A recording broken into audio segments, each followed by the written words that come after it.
Welcome back. Now we're going to do our mallet head. This is going to introduce a new, instead of an extrusion, we're going to do a revolve. So it's going to introduce a new concept. So we're going to start a new part,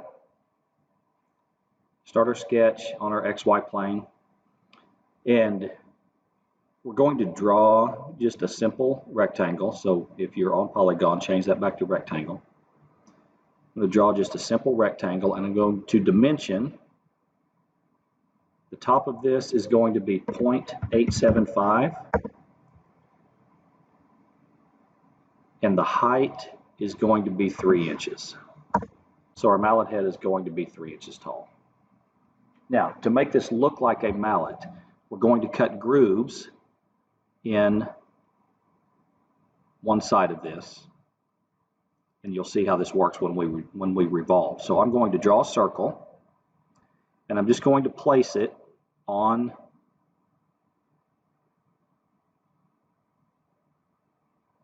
this right edge, one at the top, one at the bottom. I'm going to dimension both of those circles to 0.15, so they're pretty small, 0.15. Now, I want to locate those from the end to the center of the circle. I want that distance to be ½ inch or 0.5. We'll do the same thing at the bottom. From the bottom to the center, be sure you get that center point, 0.5. Now, we don't need this entire circle. I'm going to zoom in here a little bit so you can see what I'm doing. We don't need this entire circle. All we want is the back half of the circle. So we want to erase the outside part, and we want to erase the center part of the line. So you don't have an eraser. What you do have is called trim. So in your ribbon, above the modify, click trim, and when you select, and you see that when you touch it, you see it become kind of a dotted line, and you select that, it disappears. Now this part is there because it's associated with the dimension, that's fine. And then when you get the inside part, it's trimming between these 2 points. So that's what we want right there, is just this part left. I'm going to move to the bottom and do the same thing. Click the outside and click the center. And that's our basic shape. So I can finish my sketch, click on my house to get it back on the screen. Now, if we do an extrusion, it gives us a rectangular, blocky type part. We don't want that. We want a circular part. So we're going to use revolve, and it highlights your entire piece. If you have a completed part, all of your edges, all your corners meet, everything's connected, this entire plane should highlight. To revolve, it wants to know what axis we're going to revolve around. This is the outside, so we don't want to revolve around that. We want to revolve around this inside or left edge, and so when you highlight that edge, you see it, and when you click, it snaps around and gives you your mallet head. Now we're not quite done. We need to add a chamfer to the top and the bottom. So just as we did before on the mallet handle, if you've done that already. If not, chamfer is right here. We want our chamfer distance to be 0.0625. That's 1/16 of an inch. And then you just touch that ring, and you touch the bottom ring, and apply and cancel, and that bevels, puts an angle on the top and bottom to make that look a little more realistic. Now, in order to mount the handle onto the head, we have to have a hole drilled inside here to accept it. So you can't just randomly punch a hole into this. we have to create a work plane that gives us a flat surface. To create our work plane, you're going to come over to your browser, and as you highlight through here again, we want the YZ plane. So when you select this, it puts it through the center, it bisects it through the center.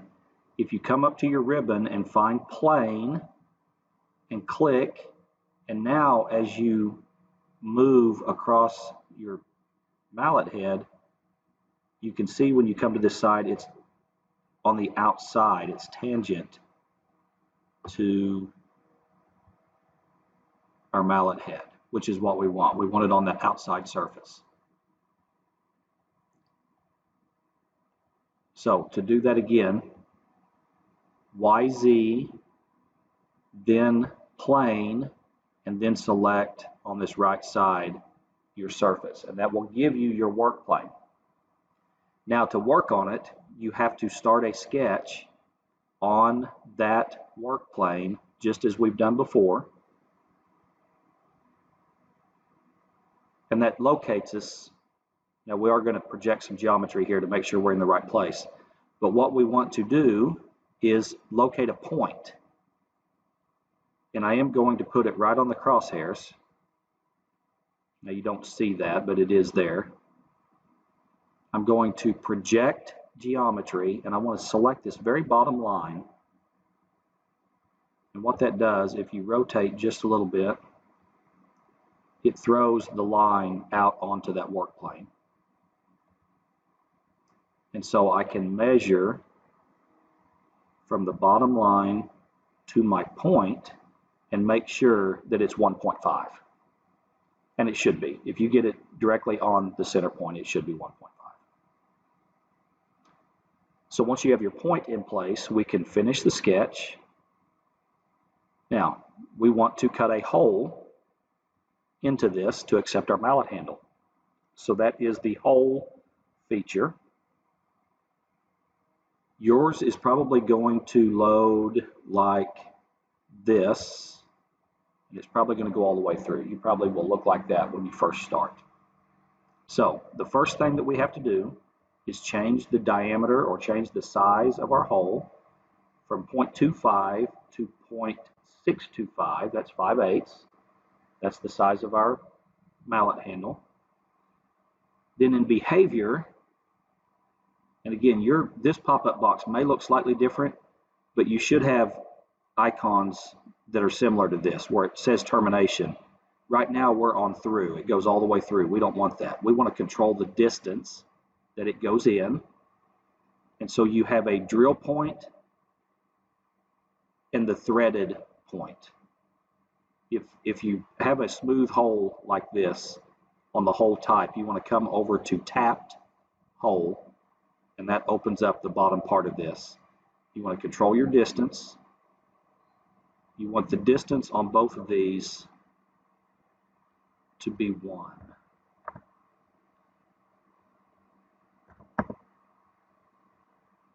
And that will give you, you don't see the threads, but that will give you a 1-inch deep hole, which matches the threads on our mallet handle. When you click OK, now you see your threaded hole. And if you orbit and rotate, you can see the bottom of the hole and you can see the threads going inside, which is what we want. The only thing now is we don't want our work plane visible. We don't want to see this. So in your browser on the left, if you right click on work plane and come down to visibility and uncheck, it turns that off. Now it appears that I have lost my chamfer on my edges. So if that's the case,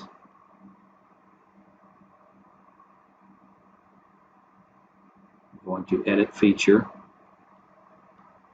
I'm going to chamfer those two edges again.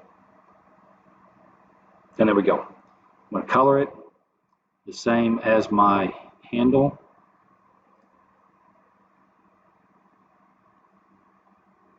what color my handle was, but we're going to go with that. Save as mallet head.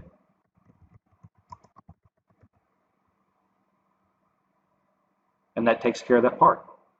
In the next video, we'll put the mallet head and the mallet handle together.